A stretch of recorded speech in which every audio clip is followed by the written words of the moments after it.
Hello friends, welcome to New Oxford Education. चलिए हम आज आपका बीपीएससी शिक्षक भर्ती का ये टेस्ट नंबर 5 बनाने जा रहे हैं। यह आपका प्रैक्टिस सेट नंबर 5 होगा। यह आपका प्लेटफॉर्म बुक का प्रैक्टिस सेट है। यह आपका क्लास 1 to 5 के लिए है। तो चलिए हम शुरू करते हैं। आपका शुरू में आपका 1 से 50 तक आपका मैथ्स और रीजनिंग का क्वेश्चन है। तो मैं मैथ और रीजनिंग का क्वेश्चन बाद में सॉल्व करूंगा। पहले आप चलिए जीएस से हम शुरू करते हैं, यानी 51 से। 51 है कि किसी कोशिका में मौजूद सबसे बड़ा कोशिकांग कौन सा है। तो ये आपका नाभिक है, यानी केंद्रक है। ऑप्शन बी हो जाएंगे। एक चीज़ ध्यान रखिएगा कि माइटोकॉन्ड्रिया को आपको यानी कोशिका का ऊर्जा गृह कहते हैं, क्योंकि माइटोकॉन्ड्रिया में ऊर्जा का निर्माण होता है एटीपी के फॉर्म में। इसीलिए यानी माइटोकॉन्ड्रिया को कोशिका का ऊर्जा गृह कहते हैं, याद रखिएगा।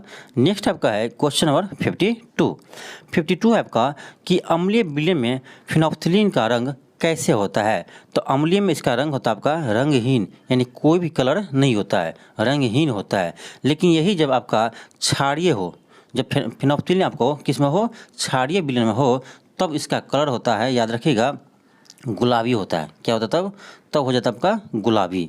अम्लीय में कोई कलर नहीं देता है फिनोल्फ्थालीन, लेकिन क्षारीय में गुलाबी कलर देता है, याद रखिएगा, गुलाबी कलर देता है। नेक्स्ट आपका क्वेश्चन नंबर 53 है कि बच्चे का लिंग निर्धारण किससे होता है। तो ये होता है आपका पिता के गुणसूत्र से। ऑप्शन ए हो जाएंगे। तो आपका चलिए बताते हैं आपको। देखिए यह मान लीजिए एक्स कोई पुरुष है, ये महिला है। तो पुरुष में आपका कितने होते हैं, तो 23 जोड़ा तो दोनों में होता है गुणसूत्र, 23 जोड़ा इसमें होता है और 23 जोड़े महिला में भी होते हैं। लेकिन ध्यान रखिएगा 22 जोड़ा जो गुणसूत्र रहते हैं वो महिला और पुरुष का सेम होता है। ध्यान रखिएगा 22 जोड़ा जो होता है महिला पुरुष का सेम होता है, यानी XX गुणसूत्र होते हैं दोनों में, महिला हो चाहे पुरुष हो। बचेगा क्या, तो एक जोड़ा गुणसूत्र बच गया आपका। 23 जोड़ा होते हैं तो 22 जोड़ा सेम हुआ। जो 23वां जोड़ा है आपका, जो 23वां जोड़ा है वही आपका लिंग निर्धारण करता है।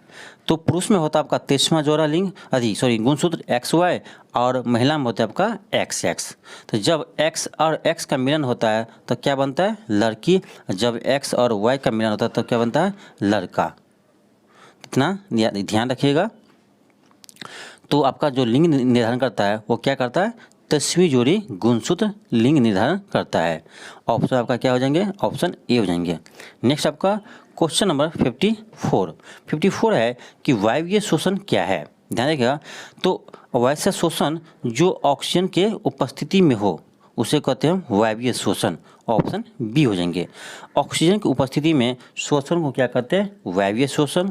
एक होता है अवायवीय शोषण, तो जो ऑक्सीजन की अनुपस्थिति में होते हैं इसे बोलते हैं अवायवीय शोषण। याद रखिएगा, वायवीय शोषण में ऑक्सीजन के उपस्थिति में होता है, अवायवीय आपका ऑक्सीजन के अनुपस्थिति में होता है। एक चीज़ और ध्यान रखिएगा कि जो आपका वायवीय शोषण है उसमें आपको वायवीय शोषण है इस यो आपका माइटोकॉन्ड्रिया और कोशिका द्रव में संपन्न होता है। कहाँ, माइटोकॉन्ड्रिया और कोशिका द्रव में संपन्न होता है। कौन, अवायवीय शोषण। नेक्स्ट क्वेश्चन आपका क्वेश्चन नंबर 55 है आपका कि अवतल लेंस के मुख्य फोकस पर मिलती हुई प्रतीत होने वाली प्रकाश की किरण अपवर्तन के बाद कहाँ से निकलेगी। तो ये निकलेगी आपका मुख्य अक्ष के समांतर। देखिए आपका क्या कर रहा है, अवतल लेंस। ये अवतल लेंस आपका जब भी किरण आपका क्या हो, ये फोकस से क्या हो, गुजरता हो, तो ये आगे जाकर अब क्या होगा, ये हो जाएगा आपका मुख्य अक्ष के समांतर हो जाएंगे, मुख्य अक्ष के समांतर हो जाएंगे। और जब आपका रे कहाँ से आता हो, जब रे आपका आता हो इन्फिनाइट से, तब वो क्या होगा, तो वो आपका फोकस से गुजर जाएगी। फोकस से क्या होगा, गुजर जाएगी।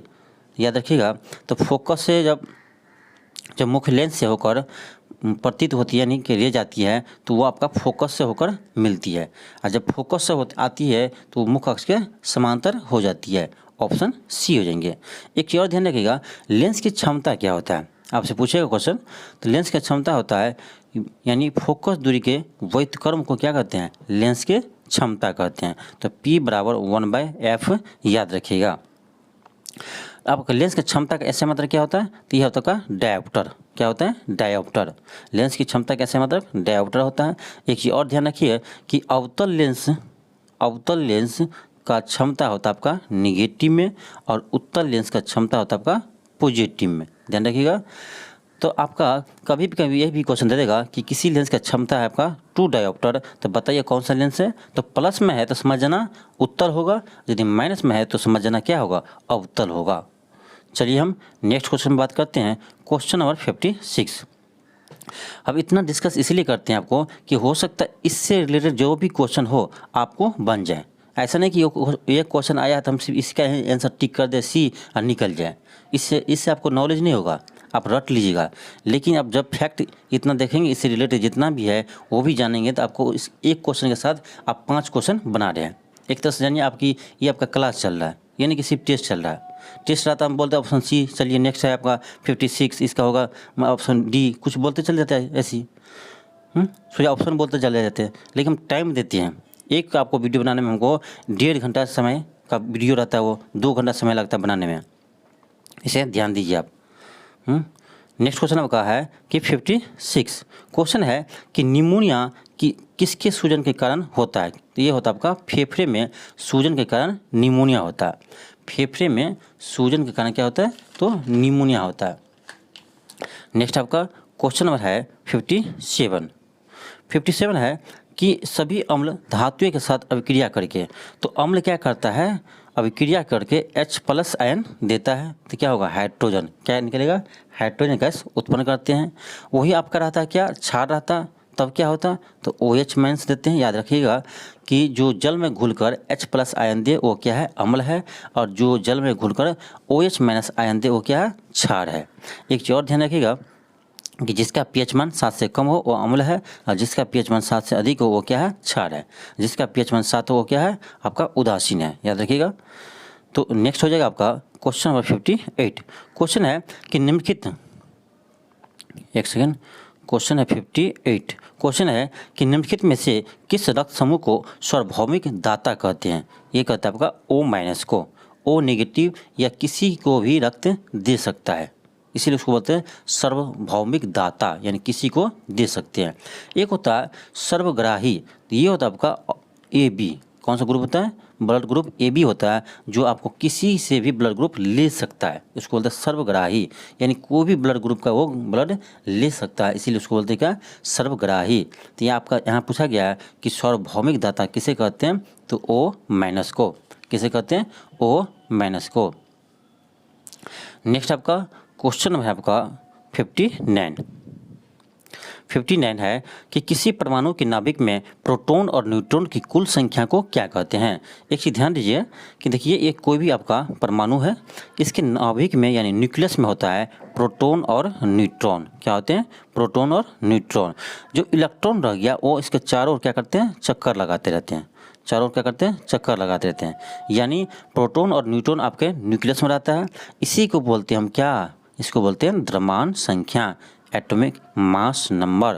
क्या बोलते हैं, एटॉमिक मास नंबर, यानी हिंदी में कहा जाए तो द्रव्यमान संख्या। ऑप्शन सी हो जाएंगे। तो प्रोटॉन और न्यूट्रॉन को क्या बोलते हैं, द्रव्यमान संख्या। एक चीज ध्यान रखिएगा, परमाणु क्रमांक किसे कहेंगे, परमाणु संख्या किसे कहेंगे, तो किसी एटम में नंबर ऑफ प्रोटॉन की संख्या को क्या कहते हैं, हम परमाणु संख्या कहते हैं। ध्यान रखिएगा, नंबर ऑफ प्रोटॉन्स को क्या कहते हैं, तो परमाणु संख्या कहते हैं, एटॉमिक नंबर कहते हैं। प्रोटॉन की संख्या को एटॉमिक नंबर कहते हैं, तो ऑप्शन इसका सी हो जाएंगे। नेक्स्ट आपका एक चीज़ और ध्यान रखिए कि एवोगाड्रो नंबर का वैल्यू कितना होता है, याद रखिएगा ये होता है आपका 6.022 गुने 10⁻23 अणु होते हैं। 6.022 गुने 10⁻23 अणु होते हैं। नेक्स्ट आपका है क्वेश्चन नंबर 60। क्वेश्चन है कि आयोडीन युक्त नमक है, तो NaCl+K ये भी है, NaCl+K LO3 ये भी है। आपका हो जाएगा ऑप्शन नंबर सी हो जाएंगे, A एंड B दोनों, A एंड B दोनों। ध्यान रखिएगा, जो आपका आयोडीन युक्त नमक है वो आपको थायराइड्स ग्रंथि में मदद करता है, किसको, थायराइड्स ग्रंथि को। नेक्स्ट आपका क्वेश्चन नंबर है 61। क्वेश्चन है कि निम्नलिखित में से कौन सा कौन सा आपको विटामिन सी की सबसे बड़ी आपूर्ति करता है? तो ये करेगा आपका खट्टे फल, ऑप्शन बी हो जाएंगे। लेकिन सबसे बड़े ऐसे कहा जाए तो ये सबसे अधिक होता है विटामिन सी आंवला में। किस में होता है? आंवला में। आंवला में सबसे अधिक होता है क्या? विटामिन सी, याद रखिएगा। नेक्स्ट आपका है क्वेश्चन नंबर 62। एक चीज़ और ध्यान रखिए कि विटामिन सी का रासायनिक नाम क्या है? तो ये आपका एस्कॉर्बिक अम्ल, क्या है? एस्कॉर्बिक अम्ल है। और विटामिन सी की कमी से एस्कर्वी रोग होता है, ये भी ध्यान रखिएगा। विटामिन सी की कमी से एस्कर्वी रोग होता है। नेक्स्ट आपका क्वेश्चन नंबर 62 है कि विद्युत धारा के प्रवाह के दर है। तो विद्युत धारा है आपका आवेश, विद्युत आवेश के प्रवाह के दर को विद्युत धारा कहते हैं। यानी I बराबर विद्युत धारा बराबर होता है Q/T। क्या होता है? Q/T, इसे याद रखिएगा। यहाँ से आपका आ जाएगा फॉर्मूला, Q बराबर आ जाएगा, क्या आ जाएगा आपका? Q बराबर आ जाएगा, क्या आ जाएगा? Q बराबर I/T, इसे भी याद रखिएगा। एक चीज़ और ध्यान दीजिए कि आवेश का ऐसा मात्रा क्या होता है? तो यह होता है आपका कूलाम। आवेश का ऐसा मात्रा कूलाम होता है, लेकिन विद्युत धारा का ऐसा मात्रा क्या होता है? तो एम्पियर होता है। विद्युत धारा को किस यंत्र से मापते हैं? तो ये मापता है आपका एमीटर से। और विद्युत धारा को मापते हैं एमीटर से। और एक क्वेश्चन आपसे ये पूछेगा कि एमीटर को घरेलू परिपथ में कैसे जोड़ते हैं? तो उसे वो जोड़ते हैं श्रेणी क्रम में। किस में जोड़ते हैं एमीटर को? श्रेणी क्रम में, याद रखिएगा। नेक्स्ट आपका है क्वेश्चन नंबर 63। क्वेश्चन नंबर है आपका 63 है कि जब ध्वनि उत्पन्न करने वाले स्रोत ध्वनि से अधिक चाल की गति से करता है तो हवा में आघात तरंग उत्पन्न होती है। इन आघात तरंगों के द्वारा निर्मित अत्यंत तीखी और तेज ध्वनि को क्या कहा जाता है? इसे कहते हैं सोनिक बूम, ऑप्शन सी हो जाएंगे, सोनिक बूम। चलिए एक चीज बात करते हैं यहाँ पर कि ध्वनि के वेग सबसे अधिक किस में होता है? याद रखिएगा, सबसे अधिक होता है आपका ठोस में, इसके बाद होता है आपका द्रव में, और सबसे कम होता है आपका गैस में। सबसे कम होता है गैस में। ध्वनि आपका निर्वात में गमन नहीं कर सकता है, इसके लिए कोई ना कोई माध्यम जरूर चाहिए। नेक्स्ट आपका है क्वेश्चन नंबर 64 है कि निम्नलिखित में से कौन सा मूल सब्जी नहीं है? कौन मूल सब्जी नहीं है? ये हो जाएगा आपका टमाटर, ऑप्शन सी हो जाएंगे। क्या हो जाएगा आपका? टमाटर हो जाएंगे। ध्यान दीजिएगा, आपका टमाटर जो है उसके हम फल वाले भाग खाते हैं, जबकि गाजर, शलजम और मूली जो है इसका हम क्या खाते हैं? गाजर, शलगम और मूली को हम जड़ खाते हैं। क्या खाते हैं? जड़ खाते हैं। जबकि आपका आलू होता है, आलू, अदरक, हल्दी, इसमें तना खाते हैं। तो ये क्वेश्चन भी पूछता आपका कि खाने वाला भाग। तो आलू, अदरक, हल्दी के क्या खाते हैं? तना खाते हैं। गाजर, शलगम और मूली क्या खाते हैं? तो इसमें खाने योग्य होता है आपका जड़, और जबकि टमाटर में तो फल। नेक्स्ट आपका है क्वेश्चन नंबर 65। क्वेश्चन देखिए, CH3CH2CH2OH है, इसका IUPAC नेम क्या होगा? तो आपको कुछ नहीं करना, आपको कार्बन की संख्या गिन लेना है। कितने आपका? 1 है, 2 है, 3 है। कार्बन कितना है? 3 है। तो 1 होता तो methane, 2 ethane, 3 propane, 4 butane, 5 pentane. तो इस तरह से होता है। तो आप देखिए ऑप्शन क्या है? तो प्रोपेनॉल है। क्यों? इसमें अल्कोहल लगा है, इसीलिए क्या है? प्रोपेनॉल है। और लगता है आपका जब अल्कोहल ग्रुप लगा हो। तो प्रोपेनॉल, प्रोपे मतलब 3, 1 2 3, इसमें OH लगा है यानी अल्कोहल लगा है, इसीलिए इसका नाम क्या है? प्रोपेनॉल है। मान लीजिए ऐसे रहता, मान लीजिए आपका ऐसे रहता CH3OH, तब क्या नाम होता है? तो इसका नाम होता है मिथेनॉल। क्यों? 1 कार्बन है तो मीथेन, तो इसमें OL लगा है क्योंकि अल्कोहल लगा हुआ है, तो ये हो गया मिथेनॉल। यदि आपका ऐसा हो, 2 कार्बन हो तो जब 2 कार्बन हो तो क्या होगा? Ethanol, methanol, ethanol, propanol, butanol, pentanol. ये नाम क्या है? आप देखना, आप कार्बन 1 हो तो मीथेन, 2 हो तो इथेन, 3 है तो प्रोपेन, 4 है तो ब्यूटेन, 5 है तो पेंटेन। तो ऐसे नाम चले जाते हैं। ये आपका IUPAC नेम। तो ये सिंपल ही होता है, आपको इससे डरना नहीं है आपको। नेक्स्ट आपका 66 है। क्वेश्चन है कि किसी पदार्थ उच्च सांद्रता वाले क्षेत्र में से निम्न सांद्रता वाले क्षेत्र में जाने को क्या कहा जाता है? तो इसे कहते हैं विसरण। उच्च सांद्रता से निम्न सांद्रता में जाते हैं उसे कहते हैं, क्या कहते हैं? विसरण कहते हैं। ऑप्शन आपका बी हो जाएंगे। क्या होगा? ऑप्शन नंबर बी हो जाएंगे। याद रखिए आपका विसरण जो होता है आपका वो सबसे तीव्र होता है गैस में। किसमें होता है? गैस में। और आपका सबसे धीमी होता है किसमें? तो ठोस में होता है। सबसे धीमी होता है विसरण किसमें? ठोस में। सबसे तेज होता है गैस में। नेक्स्ट आपका है क्वेश्चन नंबर 67। क्वेश्चन है कि नींबू का रस खट्टा होता है क्योंकि उनमें अम्ल होता है। क्योंकि परिभाषा ही है जो अम्ल किसे कहते हैं? तो जो खट्टा हो, अम्ल स्वाद में खट्टा होता है।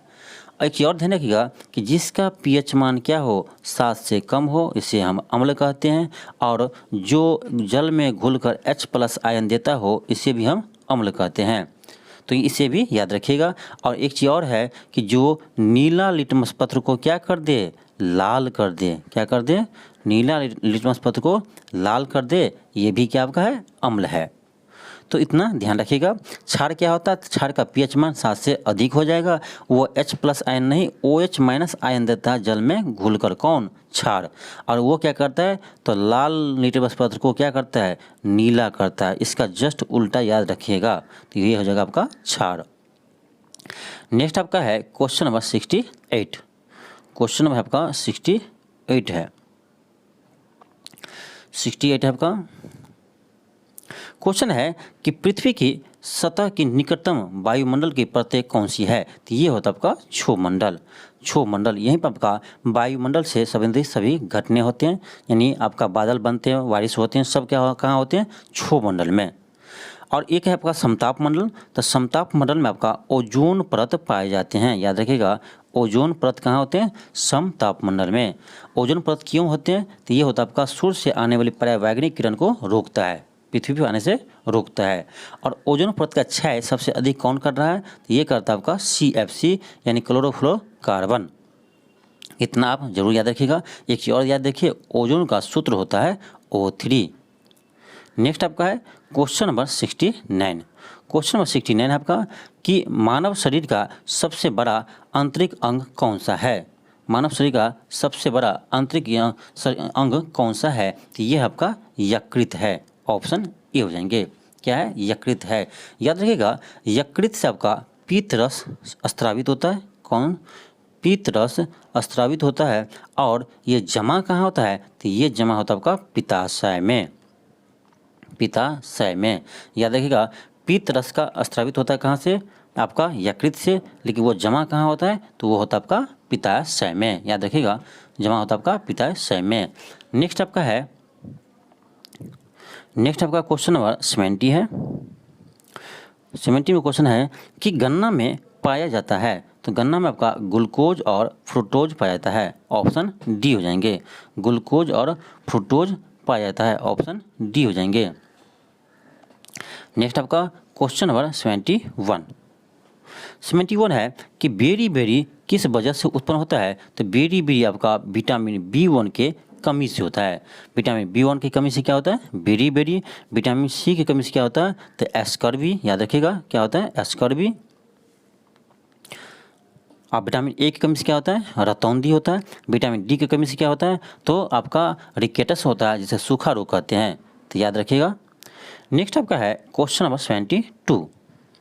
क्वेश्चन है कि दंत चिकित्सक दांतों के आवर्धित प्रतिबिंब देखने के लिए किस प्रकार के दर्पण का उपयोग करते हैं? तो ये करते हैं आपका अवतल दर्पण। ऑप्शन सी हो जाएंगे। किसका यूज करते हैं? अवतल दर्पण। अवतल दर्पण का और भी यूज है, जैसे आपका दाढ़ी बनाने में जो सैलून में लगा रहता है आपका, तो दाढ़ी बनाने में अवतल दर्पण का यूज करते हैं। और उत्तल दर्पण का यूज कहाँ है? तो ये करते हैं हम गाड़ी के साइड मिरर में। जो आपको गाड़ी के यानी बाइक हो उसका साइड में मिरर लगा रहता है, पीछे को वाहन को देखने के लिए इसमें क्या लगा रहता है?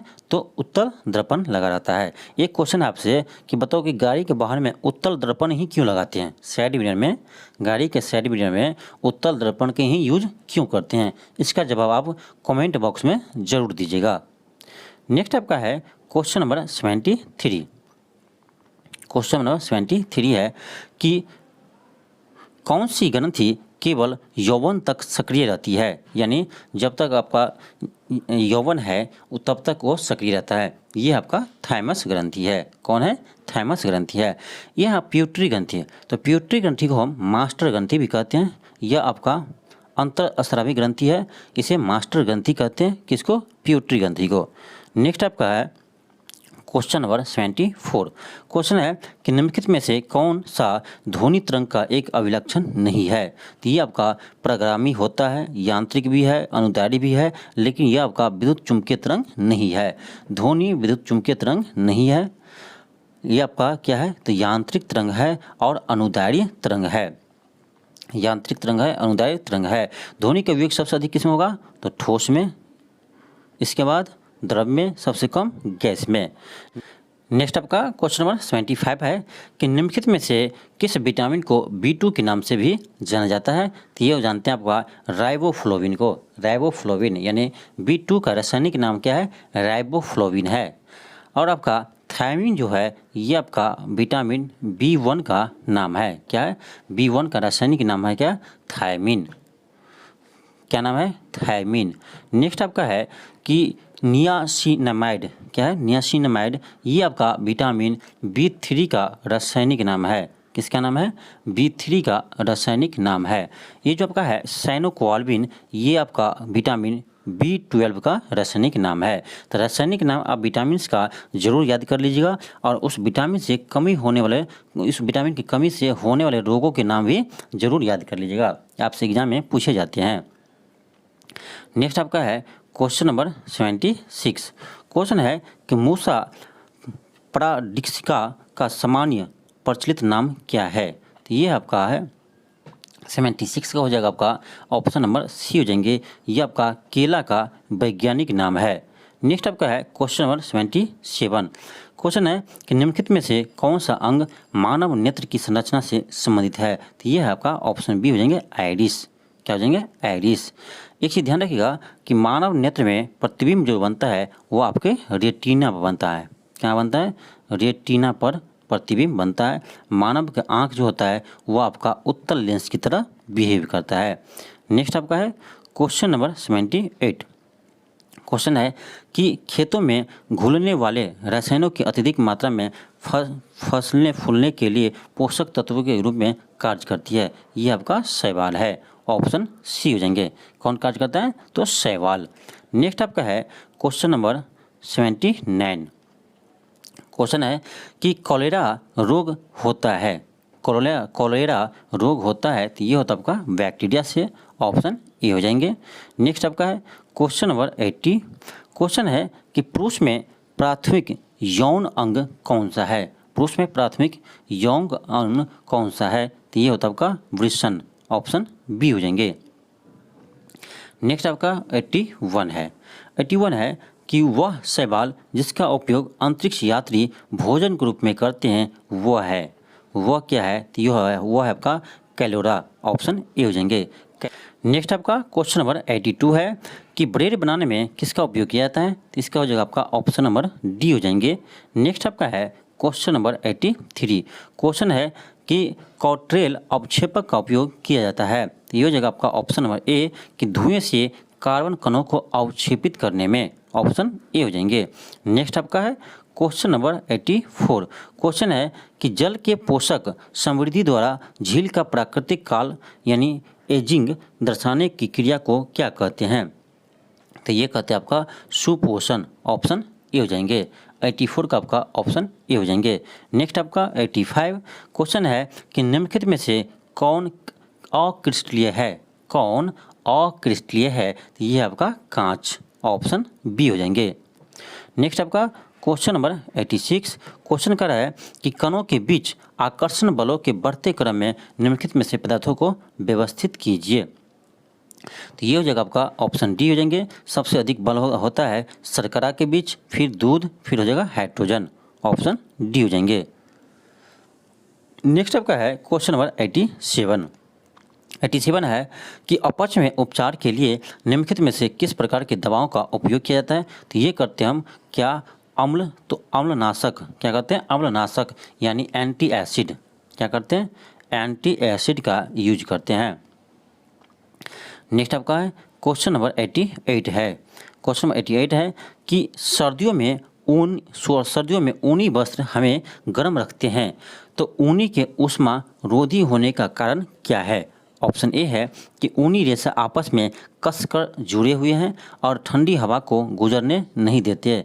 ऑप्शन बी है कि ऊनी रेशे के बीच वायु फंसते हैं यानी ट्रैप हो जाती है और एवं वायु ऊष्मा रोधी है। ऑप्शन बी बिल्कुल सही है।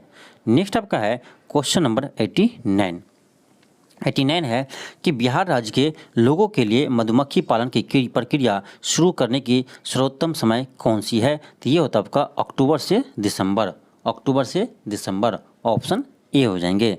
नेक्स्ट आपका है क्वेश्चन नंबर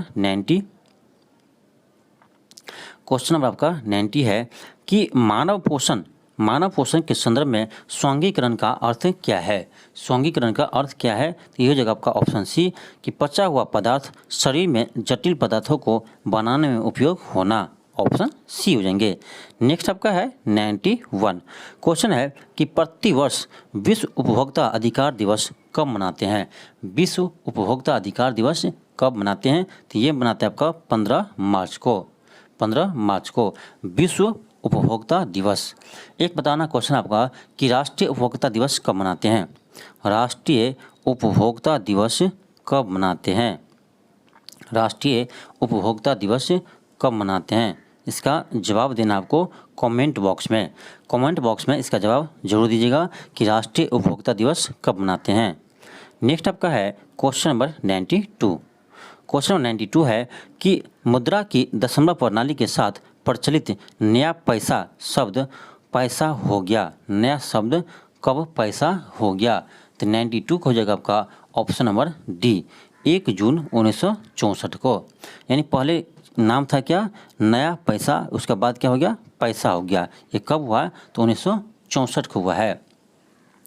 यहाँ भी आपसे एक क्वेश्चन आ रहा कि एक बताओ कि 1 रुपया का सिक्का कब से जारी होना स्टार्ट हुआ है? यानी 1 रुपया का सिक्का पहली बार कब लॉन्च हुआ था, इसका डेट बताना है। कमेंट बॉक्स में ज़रूर बताइएगा। नेक्स्ट आपका है क्वेश्चन नंबर 93। क्वेश्चन है कि सिटी ऑफ रैट्स के नाम से कौन सा नगर जानते हैं? तो ये हो आपका मैक्सिको सिटी। ऑप्शन बी हो जाएंगे। नेक्स्ट आपका है 94 कि पोस्ट शब्द का उपयोग किस खेल में किया जाता है? तो ये करते हैं गोल्फ में। ऑप्शन डी हो जाएंगे। नेक्स्ट आपका है क्वेश्चन नंबर 95। क्वेश्चन है कि लाफर वक्र का संबंध दर्शाता है, तो ये दर्शाता है आपका कर दर और राजस्व के बीच। लाफर वक्र के अनुसार कहता है कि यदि सरकार अपना कर यानी टैक्स कम करते हैं तो सरकार को राजस्व अधिक मिलेगा। राजस्व यानी बढ़ जाता है। यदि सरकार टैक्स कम करे तो राजस्व क्या होता है? बढ़ जाता है। यदि सरकार अब टैक्स को बढ़ा देता है तो सरकार का राजस्व क्या हो जाएगा? कम हो जाएगा। यही आपका लाफर वक्र। तो यानी लाफर वक्र क्या करते हैं? तो ये आपका कर के दर और राजस्व के बीच संबंध को बताते हैं। नेक्स्ट आपका है क्वेश्चन नंबर 96 कि नाबार्ड की स्थापना किस वर्ष की गई थी? नाबार्ड की स्थापना ये किया गया था आपका 1982 में। 12 जुलाई 1982 को किया गया था स्थापना। नाबार्ड की स्थापना किया गया आपको कृषि को हेल्प करने के लिए, कृषि एवं ग्रामीण विकास को हेल्प करने के लिए, ग्रामीण विकास के लिए नाबार्ड की स्थापना किया गया है कब? 1982 में।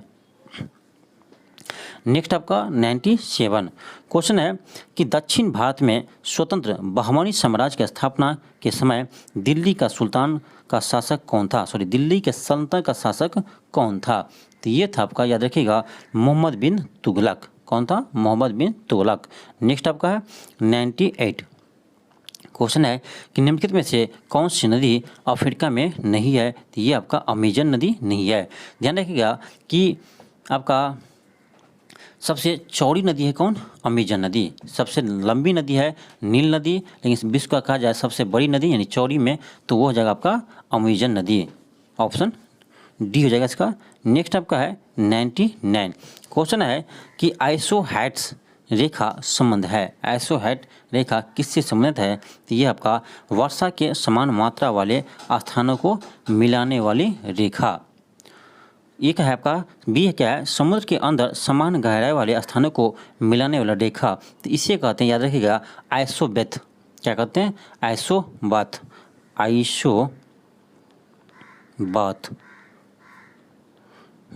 नेक्स्ट आपका है क्वेश्चन नंबर आपका 100 नंबर है आपका कि चेंचू जनजाति विद्रोह दक्षिण भारत में किस जनजाति का विद्रोह था, किस जनजाति के विद्रोह था। तो 100 का जो आपका ऑप्शन नंबर डी, कहाँ का था, आंध्र प्रदेश। नेक्स्ट आपका है क्वेश्चन नंबर 101 है। क्वेश्चन है कि शिक्षा के क्षेत्र में हार्टेज समिति किस वर्ष गठित हुआ था, तो ये होता आपका 1929 में, ऑप्शन बी हो जाएंगे। नेक्स्ट आपका 102 नंबर कि निम्न में से किस लौ अयस्क में लौ का अंश प्रतिशत सबसे अधिक होता है, तो ये होता आपका मैग्नेटाइट में, ऑप्शन ए हो जाएंगे। मैग्नेटाइट में आपका लगभग 72% होता है, वही आपका हेमेटाइट में ये होता है 60 से 70% होता है, वही आपका लिमोनेट में होता है आपका 40 से 60%, और आपका एक है सीडीरेट, उसमें होता है 40% से कम होता है। नेक्स्ट आपका है क्वेश्चन नंबर 103। क्वेश्चन है कि सांता आना निम्न में से किस देश का स्थानीय पवन है, सांता आना किस देश का स्थानीय पवन है, तो ये आपका अमेरिका का, ऑप्शन बी हो जाएंगे। नेक्स्ट आपका है क्वेश्चन नंबर 104। क्वेश्चन है कि पटना कलम एक है, क्या है, तो एक है चित्रकला का शैली है, ऑप्शन बी हो जाएंगे। 104 का आपका ऑप्शन बी हो जाएंगे। याद रखिएगा कि पटना कलम के प्रथम चित्रकार कौन थे, तो इसका नाम था सेवाराम। पटना कलम के प्रथम चित्रकार कौन थे, तो सेवाराम, याद रखिएगा। नेक्स्ट आपका है क्वेश्चन नंबर 105। क्वेश्चन है अक्षांश का 1 डिग्री लगभग कितने किलोमीटर के बराबर होता है, तो ये होता है आपका 111 किलोमीटर के बराबर, 111 किलोमीटर के बराबर। याद रखिएगा कि 23.5 डिग्री उत्तरी अक्षांश को क्या कहते हैं, कर्क रेखा कहते हैं। 23.5 डिग्री उत्तरी अक्षांश को क्या कहते हैं, कर्क रेखा कहते हैं, और 23.5 डिग्री दक्षिणी अक्षांश को क्या कहते हैं, मकर रेखा कहते हैं। क्या कहते हैं, मकर रेखा कहते हैं। याद रखिएगा 23.5 डिग्री उत्तरी अक्षांश कर्क रेखा और 23.5 डिग्री दक्षिणी अक्षांश मकर रेखा। नेक्स्ट आपका है क्वेश्चन कि आर्य समाज के संस्थापक स्वामी दयानंद सरस्वती का वास्तविक नाम क्या था, तो ये था आपका मूल शंकर। क्या नाम था, मूल शंकर। तो ये आर्य समाज का स्थापना कब किया था, तो ये किया था आपका 1875 ईस्वी में। याद रखिएगा 1875 ईस्वी में। नेक्स्ट आपका है क्वेश्चन नंबर 107। डेट्रॉइट औद्योगिक नगर किस देश में है, तो ये आपका याद रखिए 107 का ऑप्शन सी हो जाएंगे, अमेरिका। तो ये किसके लिए फेमस है, तो ये आपका ऑटोमोबाइल्स के लिए फेमस है। ऑटोमोबाइल्स के लिए क्या है, फेमस है। नेक्स्ट आपका है क्वेश्चन नंबर 108 है कि 1922 में गांधी जी द्वारा असहयोग आंदोलन को वापस लेने का मुख्य कारण क्या था, तो ये था आपका उत्तर प्रदेश में चौरा चौरी नामक स्थान पर एक घटना होने, चौरा चौरी घटना कारण क्या किया, असहयोग आंदोलन को वापस ले लिया। ये कब हुआ था, तो ये हुआ था आपका 5 फरवरी 1922 को। चौरा चौरी घटना कब हुआ था, 5 फरवरी 1922 को। और असहयोग आंदोलन को वापस ले लिया आपका 12 फरवरी 1922 को। याद रखिएगा 5 फरवरी 1922 को आपका चौरा चौरी घटना हुआ और 12 फरवरी 1922 को महात्मा गांधी जी ने असहयोग आंदोलन को वापस ले लिया। नेक्स्ट आपका क्वेश्चन नंबर है 109। क्वेश्चन है कि वित्त आयोग में कुल कितने व्यक्ति होते हैं, कुल कितने सदस्य होते हैं, तो ये होता है आपका 5 सदस्य होता है। वित्त आयोग का गठन आपका अनुच्छेद 280 के तहत होता है और प्रत्येक 5 वर्ष पर होता है। प्रत्येक 5 वर्ष पर वित्त आयोग का गठन होता है और किस अनुच्छेद के तहत, 280 अनुच्छेद के तहत। अभी ध्यान दीजिएगा कि अभी 15वें वित्त आयोग है। 15वें वित्त आयोग का अध्यक्ष आपका NK सिंह। कौन है, NK सिंह है। 15वें वित्त आयोग का अध्यक्ष कौन है, तो ये अभी है आपका वर्तमान में NK सिंह, याद रखिएगा। नेक्स्ट आपका है क्वेश्चन नंबर 110। क्वेश्चन है कि निम्न में से कौन राष्ट्रपति बनने के पहले उपराष्ट्रपति पद पर रह चुके थे। उपराष्ट्रपति ये आपका डॉक्टर जाकिर हुसैन। कौन होगा, doctor Zakir Hussain, option D हो जाएंगे। नेक्स्ट आपका है क्वेश्चन नंबर 111 कि विजयनगर साम्राज्य का प्रथम राजवंश कौन था? तो ये था आपका संगम वंश, ऑप्शन सी हो जाएंगे। याद रखिएगा विजयनगर साम्राज्य का स्थापना हरिहर और बुक्का नामक दो भाइयों ने किया था। हरिहर और बुक्का नामक दो भाइयों ने किया था। जिसका प्रथम वंश कौन था? तो ये था आपका संगम वंश, संगम वंश था। उसके बाद था आपका सल्यूब वंश, फिर इसके बाद था आपका तुलुब वंश और सबसे लास्ट में था अरवीडो वंश। नेक्स्ट आपका है क्वेश्चन नंबर 112। क्वेश्चन है कि मुगल शासक अकबर किस वर्ष कश्मीर पर अधिकार किया? किस वर्ष कश्मीर पर अधिकार किया? तो ये क्या आपका 1586 में। नेक्स्ट आपका है क्वेश्चन नंबर 113 है कि निम्नलिखित में से किस विद्वान का यह मानना था कि आर्यों का मूल निवासी स्थान तिब्बत क्षेत्र था? आर्यों का मूल निवासी स्थान तिब्बत क्षेत्र था। तो ये कहा था आपका स्वामी दयानंद सरस्वती, स्वामी दयानंद सरस्वती। नेक्स्ट आपका है 114। क्वेश्चन नंबर है 114 आपका। क्वेश्चन है कि शिल्प वेद किस वेद का उपवेद है? शिल्प वेद किस वेद का उपवेद है? ये आपका अर्थवेद का, ऑप्शन डी हो जाएंगे। नेक्स्ट आपका क्वेश्चन नंबर 115। क्वेश्चन है कि राज्य निर्वाचन आयोग निम्नलिखित में से किसके निर्वाचन का कार्य करता है? तो ये करता आपका पंचायती राज और नगर निकाय का चुनाव। पंचायती राज और नगर निकाय का चुनाव कौन कराता है? राज्य निर्वाचन आयोग करवाते हैं। जबकि आपका जो विधानसभा चुनाव होता है, किसी राज्य के विधानसभा चुनाव हुआ, लोकसभा चुनाव और आपका जो राज्यसभा का चुनाव है वो कौन करवाते हैं? तो वो करवाते हैं आपका राष्ट्रीय निर्वाचन आयोग। नेक्स्ट आपका क्वेश्चन नंबर 116।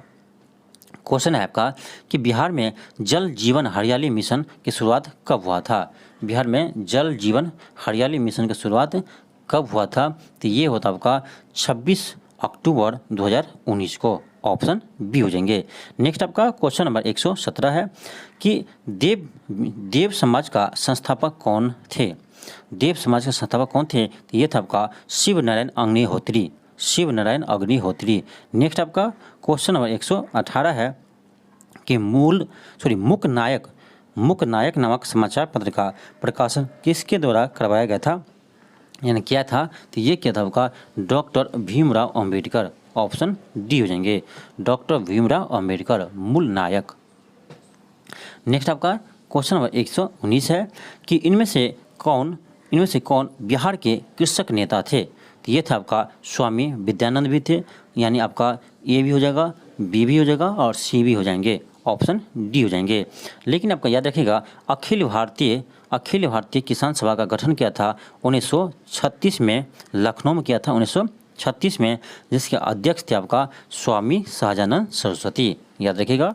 नेक्स्ट आपका क्वेश्चन नंबर 120 है कि किसने चंपारण के किसानों की दुर्दशा को लेखन द्वारा दुखी आत्मा और दुखी हृदय जैसे उपनामों के माध्यम से उजागर किया? तो ये क्या था आपका पीर मोहम्मद, ऑप्शन ए हो जाएंगे।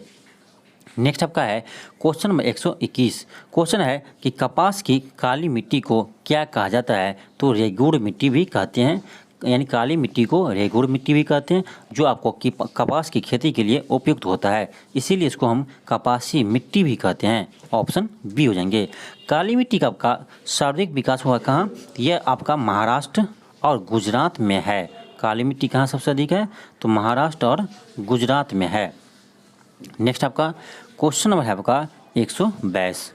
क्वेश्चन है कि इनमें से कौन से खनिज केरल तट पर बालू के रूप में मिलता है? यह मिलता है आपका थोरियम, यह एक रेडियो एक्टिव एलिमेंट है, थोरियम। नेक्स्ट आपका है क्वेश्चन नंबर 123। क्वेश्चन है कि दक्षिण भारत में सर्वाधिक गन्ना उत्पादक राज्य कौन सा है? क्वेश्चन यह है कि दक्षिण भारत में, तो आपका दक्षिण भारत में है महाराष्ट्र। कौन है? महाराष्ट्र, ऑप्शन सी हो जाएंगे। दक्षिण भारत में सबसे अधिक गन्ना का उत्पादन कौन करता है? महाराष्ट्र करता है। लेकिन आपसे पूछा जाए पूरा भारत में सबसे अधिक गन्ना की खेती कहाँ होती है, उत्पादन कहाँ होती है? तो ये होता है आपका उत्तर प्रदेश में, सबसे अधिक उत्तर प्रदेश में होता है। लेकिन आपसे कहा जाए दक्षिण भारत में तो महाराष्ट्र में। और सबसे अधिक आपका गन्ना का मिल भी कहाँ है? महाराष्ट्र में ही है, ऑप्शन सी हो जाएंगे। नेक्स्ट है 124। क्वेश्चन है कि निम्न में से किसे पुनर्जागरण का अग्रदूत यानी पिता कहा जाता है? तो ये कहते हैं दांते को। किसे कहते हैं? दांते को। लेकिन क्वेश्चन यह पूछे आपसे कि भारत में पुनर्जागरण का पिता किसे कहते हैं? तो ये कहते हैं राजा राममोहन राय को। राजा राममोहन राय को भारत में पुनर्जागरण के पिता कहा जाता है। नेक्स्ट आपका है क्वेश्चन नंबर 125।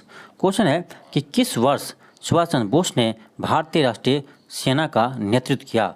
भारतीय राष्ट्रीय सेना का नेतृत्व किया तो ये किया था आपका 1943 में। ऑप्शन बी हो जाएंगे। नेक्स्ट आपका है क्वेश्चन नंबर 126 है कि संघीय सरकार का सबसे महत्वपूर्ण लक्षण है। ये संघीय सरकार का सबसे महत्वपूर्ण लक्षण है तो ये हो जाएगा आपका ऑप्शन सी, संघ और राज्य सरकारों के बीच शक्तियों का विभाजन। शक्तियों का विभाजन। यह किस अनुसूची में है? तो ये आपका 7वीं अनुसूची में। 7वीं अनुसूची में आपका ये आपका संघ और राज्यों के बीच शक्ति का बंटवारा है। इसमें संघ सूची, राज्य सूची और सम्मति सूची का वर्णन किया गया है। एक चीज और ध्यान रखिएगा कि संघीय सरकार कहाँ से लिया है? तो ये लिया आपका कनाडा के संविधान से। संघीय व्यवस्था कहाँ से लिया है? कनाडा के सरकार से, कनाडा से। लेकिन आपसे पूछा जाए कि संसदीय व्यवस्था कहाँ से लिया है? दोनों में अंतर है, ध्यान दीजिएगा। एक है संघीय, एक है संसदीय। तो संसदीय कहा जाए तो ये लिया का ब्रिटेन से और संघीय कहाँ से लिया है? कनाडा से। नेक्स्ट आपका है question number 127। Question number 127 question है कि प्रत्येक वित्तीय वर्ष से ही व्यय के प्रत्येक मद का, यानी यहाँ नशा नहीं होगा, सॉरी यहाँ मिस्टेक आपका। क्वेश्चन यह है कि प्रत्येक वित्त वर्ष से ही व्यय के प्रत्येक मद का नया मूल्यांकन, यहाँ क्या होगा? नया होगा। यहाँ मिस्टेक है, ये आपका नशा नहीं होगा, मिस्टेक हो गया। यहाँ क्या होगा? नया होगा। नया मूल्यांकन करके बजट बनाना क्या कहलाता है? ये कहलाता है आपका zero waste budgeting. Zero waste budgeting. Option C हो जाएंगे। तो एक चीज़ ध्यान रखिएगा कि भारत में प्रथम बार जीरो वेस्ट बजटिंग कब आया था? तो ये आया था आपका 1987 से 88 के बजट में। 1987 से 88 के बजट में आया था। नेक्स्ट आपका 128 क्वेश्चन है कि यदि राजकोषीय घाटे से ब्याज भुगतान को निकाल दिया जाए तो शेष किसके बराबर होगा? तो ये होगा आपका प्राथमिक घाटे के बराबर। ऑप्शन बी हो जाएंगे, प्राथमिक घाटा। नेक्स्ट आपका है क्वेश्चन नंबर 129। क्वेश्चन है कि औरंगजेब ने किस सिख गुरु को हत्या करवाई? औरंगजेब ने किस सिख गुरु को हत्या करवाई? तो ये किया था आपका गुरु तेग बहादुर को। गुरु तेग बहादुर को। ये आपका सिख के 9वें गुरु थे, यानी सिख के 9वें गुरु को तेग बहादुर को हत्या करवा दिया था। कौन? औरंगजेब ने। जबकि गुरु अर्जुन देव का हत्या करा दिया था आपका जहांगीर ने। कौन किया था? तो जहांगीर ने करवाया था। अर्जुन देव आपका सिख का 5वें गुरु थे। सिख के 5वें गुरु कौन थे? अर्जुन देव, जिसकी हत्या जहांगीर ने करवाया था। जबकि 9वें गुरु तेग बहादुर को किसने हत्या किया था? औरंगजेब ने। नेक्स्ट आपका है क्वेश्चन नंबर 130। क्वेश्चन है कि 1920 के असहयोग आंदोलन के दौरान राहुल संगत्यान किस क्षेत्र से सक्रिय थे? तो ये थे आपका छपरा से। ऑप्शन ए हो जाएंगे। नेक्स्ट आपका क्वेश्चन नंबर 131। क्वेश्चन है कि बांग्लादेश की सीमा से लगे भारत के राज्य है। तो ये आपका मेघालय, असम, पश्चिम बंगाल और त्रिपुरा। कौन है? मेघालय, असम, पश्चिम बंगाल, त्रिपुरा, यानी 4 राज्य आपका सीमा लगाते हैं किससे? बांग्लादेश से। नेक्स्ट आपका है क्वेश्चन नंबर 132। क्वेश्चन है कि शिक्षा का अधिकार अधिनियम 2009 लागू की गई। तो ये किया गया आपका अप्रैल 2010 में। कब लागू किया? अप्रैल 2010 में लागू की गई। नेक्स्ट आपका क्वेश्चन नंबर है 133। क्वेश्चन है कि कल्याणकारी राज्य मूल्यतः संश्लेषण है। मूल्यतः संश्लेषण है तो ये आपका ऑप्शन ए हो जाएंगे, उदारवाद और समाजवाद का। भारतीय संविधान में कल्याणकारी राज्य के आपका जो वर्णन किया गया है ये क्या आपका राज्य के नीति निर्देशक तत्व में। राज्य के नीति निर्देशक तत्व में ये आपका भाग 4 में है। किसमें है? भाग 4 में है। भाग 4 में है और आपका अनुच्छेद 36 से लेकर 51 तक के बीच में है। क्या? राज्य के नीति निर्देशक तत्व, जिसमें कल्याणकारी राज्य के बात कहा जा रहा है। नेक्स्ट आपका है क्वेश्चन नंबर 34। क्वेश्चन है कि संसद में भारतीय राष्ट्रपति पर महाभियोग एक क्या है? यह एक आपका है अर्धन्यायिक प्रक्रिया है। क्या है? अर्धन्यायिक प्रक्रिया है। यानी राष्ट्रपति पर आपका जो महाभियोग है वो अनुच्छेद 61 में वर्णन किया गया है। किसके थ्रू लगते हैं? तो अनुच्छेद 61 के तहत। याद रखिएगा, अनुच्छेद 61 में भारत के राष्ट्रपति पर महाभियोग का वर्णन किया गया है। किस अनुच्छेद में? अनुच्छेद 61 में। एक चीज़ और ध्यान रखिएगा कि राष्ट्रपति पर महाभियोग लगाने से उसे 14 दिन पूर्व आपका सूचना देना पड़ता है राष्ट्रपति को। 14 दिन पूर्व इसे सूचना देना पड़ेगा राष्ट्रपति को, और कुल सदस्य का 1/4 सदस्य का हस्ताक्षर होना चाहिए। जिस सदन में आप महाभियोग ला रहे हैं राष्ट्रपति पर, उस सदन के 1/4 सदस्य का हस्ताक्षर होना चाहिए और 14 दिन पूर्व सूचना देना चाहिए। नेक्स्ट आपका है क्वेश्चन नंबर 135 है कि कौन सा देश बिम्स्टेक का सदस्य नहीं है? कौन सा देश बिम्स्टेक का सदस्य नहीं है? तो भारत इसका सदस्य है, श्रीलंका भी इसका सदस्य है, बांग्लादेश भी है, लेकिन मालदीव इसका सदस्य नहीं है। मालदीव इसका सदस्य नहीं है। इसके अलावा आपका इसका सदस्य है भूटान। कौन है? तो भूटान है, नेपाल है आपका बिम्स्टेक का सदस्य, नेपाल है, और म्यांमार है आपका। कौन है? म्यांमार है, और थाईलैंड है। तो कितना हो गया? 4, 3, 7, यानी इसका कुल सदस्य कितने हैं? तो 7 है। बिम्स्टेक में कुल सदस्य कितने आपका? 7 है। नेक्स्ट आपका क्वेश्चन नंबर 136। क्वेश्चन है कि बिहार में कृषि का स्वरूप क्या है? ऑप्शन 1 में है कि जीवनदायी, यही है ऑप्शन, केवल 1 ही होगा, जीवनदायी। आत्मनिर्भर तो होगा नहीं, व्यावसायिक भी नहीं है, ये भी नहीं होगा। नेक्स्ट आपका क्वेश्चन नंबर 137 है। क्वेश्चन है कि प्रति व्यक्ति आय मापदंड के अनुसार बिहार का कौन सा जिला सबसे गरीब है? ये आपका शिवहर। शिवहर सबसे गरीब है, जबकि सबसे धनी कहा जाए तो ये आपका पटना। इन सबसे अधिक प्रति व्यक्ति आय किसका है? तो पटना का है, और सबसे कम किसका है? तो शिवहर का है। नेक्स्ट आपका क्वेश्चन नंबर 138 है कि भारतीय राष्ट्रीय कांग्रेस का प्रथम अधिवेशन कहाँ हुआ था? तो ये होता आपका मुंबई के ग्वालियर टैंक में। ऑप्शन सी हो जाएंगे, जिसके प्रथम अध्यक्ष थे WC बनर्जी। कौन थे? WC बनर्जी। और भारतीय राष्ट्रीय कांग्रेस का स्थापना कौन किया था? तो A.U. होम ने किया था। कब किया था? 1885 ईस्वी में। याद रखिए। नेक्स्ट आपका है क्वेश्चन नंबर 139 कि 1938 में भारतीय राष्ट्रीय कांग्रेस के अध्यक्ष निर्वाचित हुए थे। तो ये होता आपका सुभाष चंद्र बोस। ये था आपका हरिपुरा अधिवेशन। कौन अधिवेशन था? हरिपुरा अधिवेशन। इसके अगले ईयर्स यानी 1939 में सुभाष चंद्र बोस फिर से निर्वाचित हुए यानी कांग्रेस का अध्यक्ष। किस अधिवेशन में? ये होता आपका त्रिपुरा अधिवेशन में। त्रिपुरा अधिवेशन में। लेकिन इसी में आपका पटाभी सीतारामैया को महात्मा गांधी ने अध्यक्ष के लिए खड़ा किया था, जिसे सुभाष चंद्र बोस ने हरा दिया। इसके बाद सुभाष चंद्र बोस ने इस पद से अपना इस्तीफा दे दिया और फॉरवर्ड ब्लॉक का स्थापना किया। किसका किया? फॉरवर्ड ब्लॉक का 1939 में स्थापना किया। नेक्स्ट आपका है क्वेश्चन नंबर 140। क्वेश्चन है 140। क्वेश्चन है एक से सूची दिया है, दूसरा सेट आपका सूची 2 दिया है। मिलान करना आपका कि कौन सा सुमेलित है, कौन सा सही सुमेलित है। पशु मेला सोनपुर बिल्कुल सही है। फिर आपका सौराष्ट्र मेला मधुबनी, ये भी सही है आपका। विवाह पंचमी मेला सीतामढ़ी, यह भी सही है। ऑप्शन डी हो जाएंगे उपयुक्त सभी। ऑप्शन डी हो जाएंगे उपयुक्त सभी। नेक्स्ट है क्वेश्चन नंबर 141। यहाँ से आपका 141 से लेकर 150 तक आपका करेंट अफेयर्स का 10 क्वेश्चन होंगे। तो इस क्वेश्चन को आपसे हो सके तो इसे आप लिख लीजिएगा, क्योंकि सभी करेंट अफेयर अभी से लिखिएगा तो आपके पास बहुत अच्छा करेंट अफेयर हो जाएंगे, जो आपको रिवाइज करने में आसानी होगा एग्जाम के टाइम में। तो चलिए हम शुरू करते हैं यहाँ से 141। क्वेश्चन है कि जनवरी 2023 में रेलवे बोर्ड के नए अध्यक्ष और CEO कौन बने हैं? तो ये बने आपका अनिल कुमार लोहाटी। अनिल कुमार लाहौटी। ऑप्शन सी हो जाएंगे। नेक्स्ट आपका है क्वेश्चन नंबर 142। क्वेश्चन है कि किस देश ने 1 जनवरी 2023 को 1 वर्ष के लिए वासेनार व्यवस्था को पूर्ण सत्र की अध्यक्षता ग्रहण की? पूर्ण सत्र की अध्यक्षता ग्रहण की। तो 142 को जाएगा आपका option A Bharat. Option A हो जाएंगे भारत। नेक्स्ट आपका है क्वेश्चन नंबर 143। क्वेश्चन है कि 74वें गणतंत्र दिवस परेड में किस राज्य की झांकी को प्रथम पुरस्कार मिला? तो ये मिला आपका उत्तराखंड राज्य को। यह क्वेश्चन आपका जो अभी हुआ था यानी पटना हाई कोर्ट का एग्जाम, इसमें क्वेश्चन यह पूछा गया था।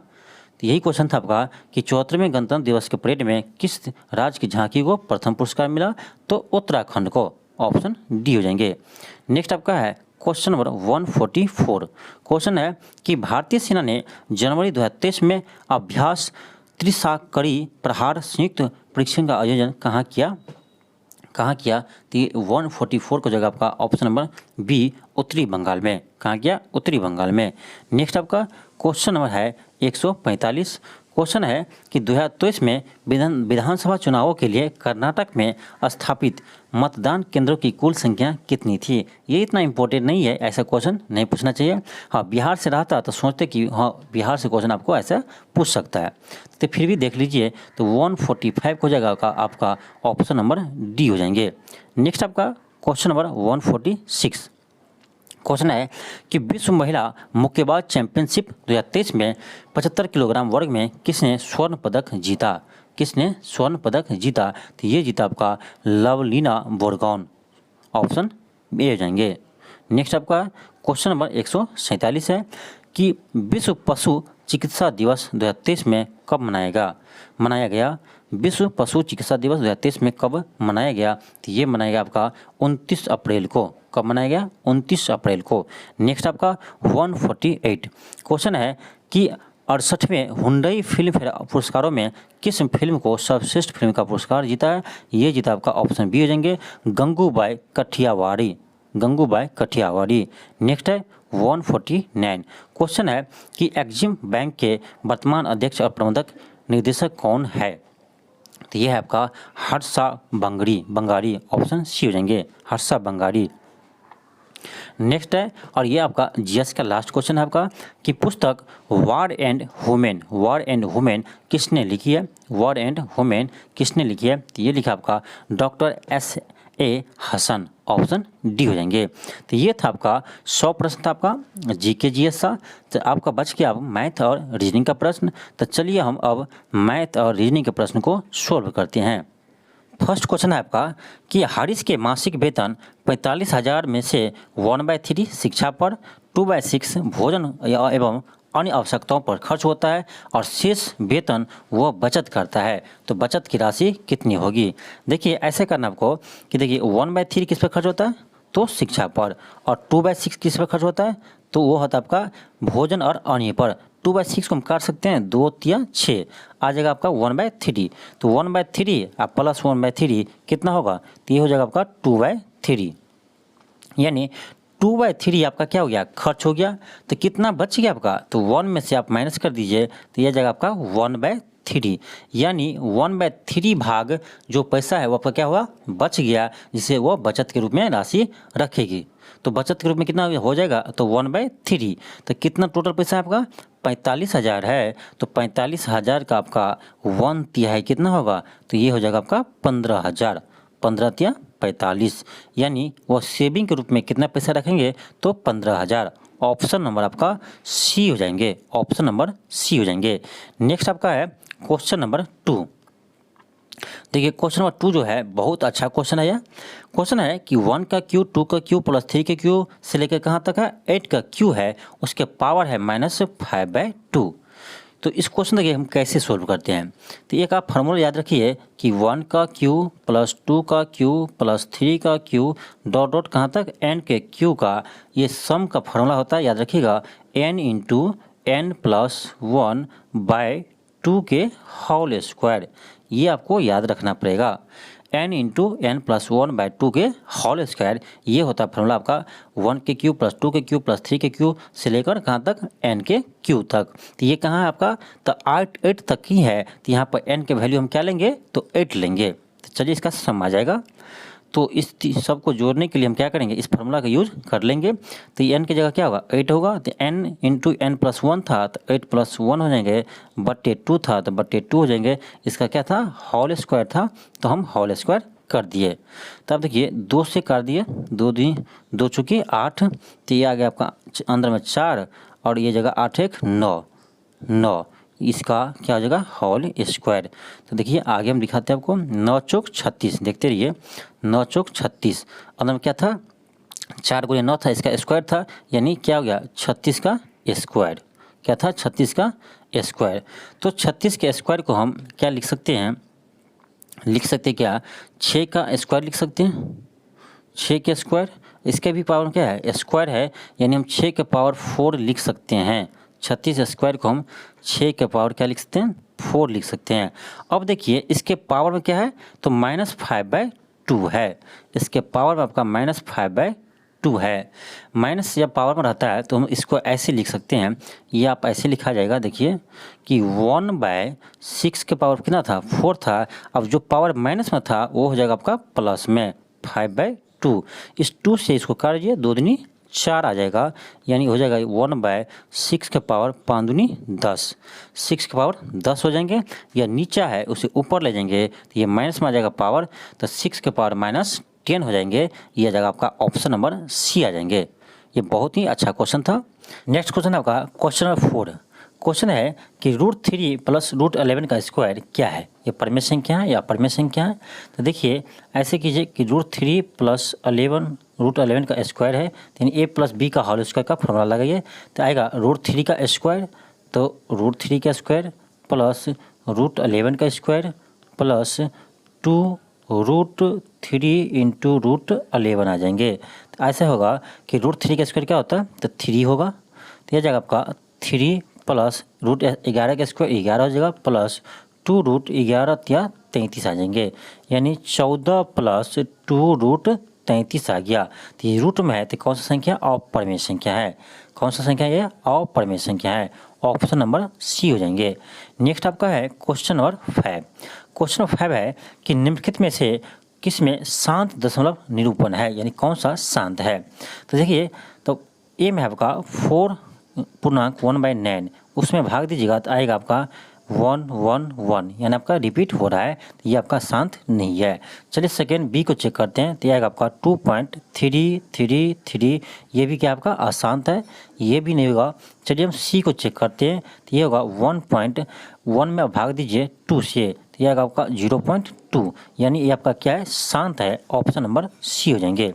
क्या आपका शांत है, ऑप्शन नंबर सी हो जाएंगे। नहीं तो इसको पूर्णांक में तोड़िए तो 5 × 5 = 6 हो जाएगा आपका, 6 में भाग दीजिएगा 5 से तो 5 × 5 आएगा, पॉइंट दीजिएगा 0 आएगा, 1.2 आ रहा है, क्या आ रहा है आपका 1.2 आ रहा है, तो आपका हो जाएगा ऑप्शन नंबर सी, क्योंकि आपका ये शांत है। नेक्स्ट आपका है क्वेश्चन नंबर 6 है कि 200 से कम सबसे बड़ी अभाज्य संख्या कौन सी है, तो ये आपका 199 है, ऑप्शन ए हो जाएंगे। नेक्स्ट आपका है क्वेश्चन नंबर 7।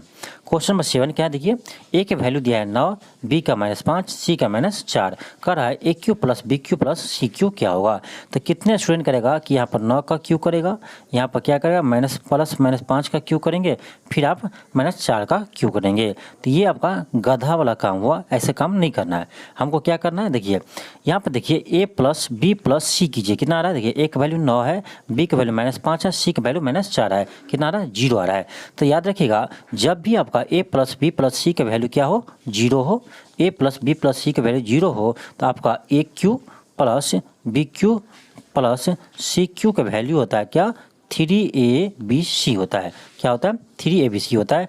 यानी यहाँ पर हम क्या कर देंगे, इस तीनों को मल्टीप्लाई करिए, 3 × A के वैल्यू 9 है, B के वैल्यू -5 है, C के वैल्यू -4 है, 5 चौक 20 माइनस प्लस हो जाएगा, 20 5 चौक 20, 20 90 होता है कितना 180, 80 × 8 = 54, यानी आपका हो जाएगा 540 हो जाएगा, ऑप्शन नंबर सी हो जाएंगे।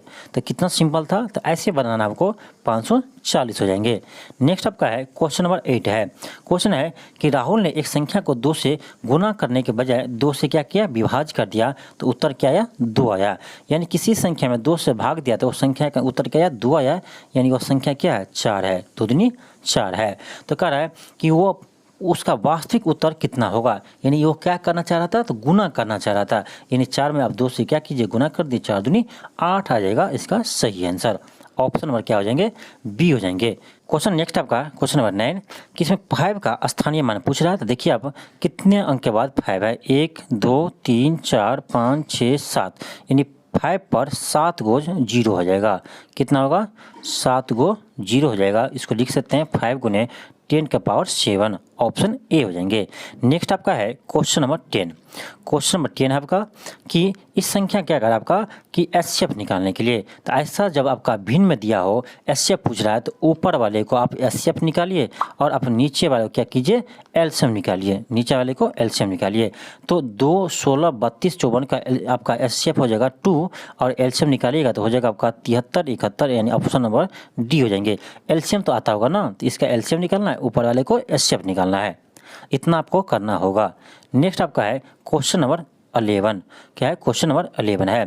क्वेश्चन है कि एक दुकानदार ने हर रविवार को औसत 502 और शनिवार को 475 और सप्ताह के अन्य दिनों में 340 पर्यटक आते हैं, तो रविवार को शुरू होने वाले 30 दिनों में एक महीना में प्रतिदिन आने वाले पर्यटकों की संख्या क्या होगी? देखिए क्या करना है आपको। किससे शुरू होता है? तो रविवार से शुरू होता है। और कितने महीना में कितना दिन है? 30 दिन है। तो कितने रविवार आएगा? टोटल 5 आएगा। देख लीजिएगा आप, टोटल आपका 5 आएगा।